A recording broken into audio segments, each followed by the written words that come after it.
Hi, I'm Nathaniel. Today I'm going to try to lay out a post-evangelical gospel narrative. This will be a very broad description. Subsequent videos will add more detail. On YouTube here, I will try to come back and add links to the new videos both in the description and up in the corner when we're talking about each subject. Let's start by laying out what I'll be calling the Evangelical Gospel.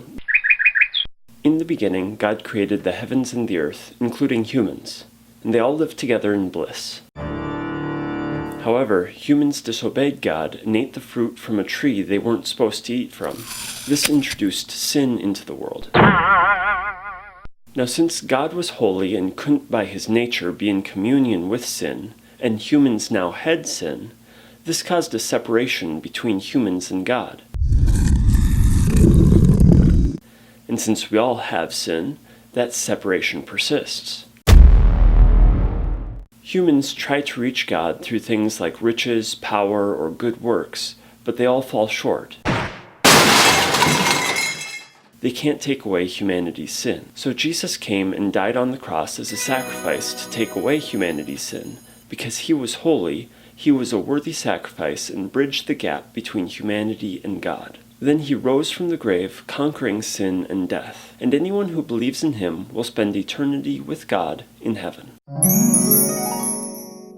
There may be disagreements on the details between churches and denominations, but I think most evangelicals would agree I got the basics down. Now, for a post-evangelical gospel story, we're still going to use the stations of the evangelical gospel as a template, both to help organize the story and as a reference point for future discussions.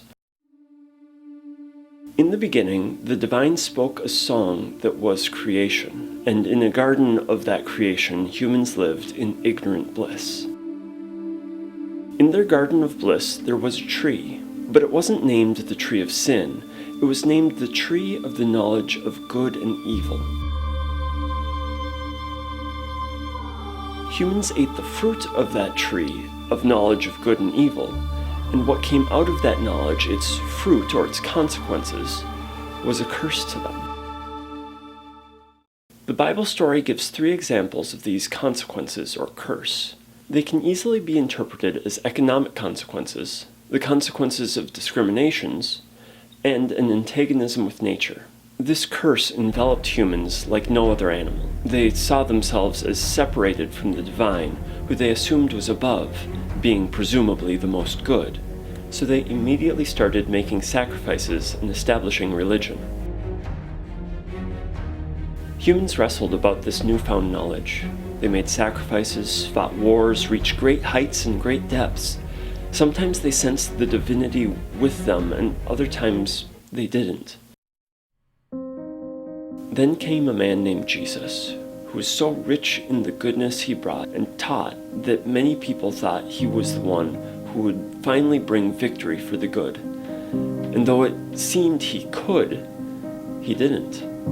The forces of riches, oppression, and nature crucified him on a tree, metaphorically the tree of knowing good and evil. Christ's resurrection, then, isn't a victory over evil, but rather it transcends the good-evil scales and hierarchy.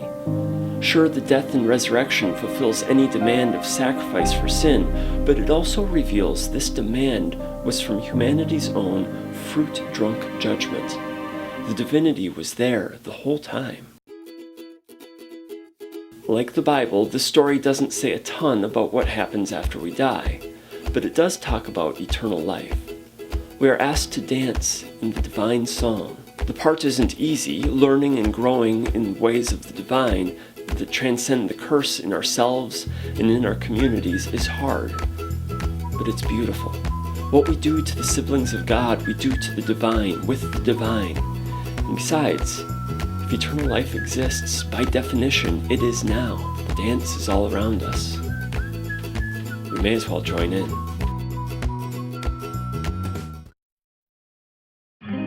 If you're interested in learning more, be sure to subscribe on YouTube, like on Facebook, or follow however else it works for you as we continue to explore this interpretive framework.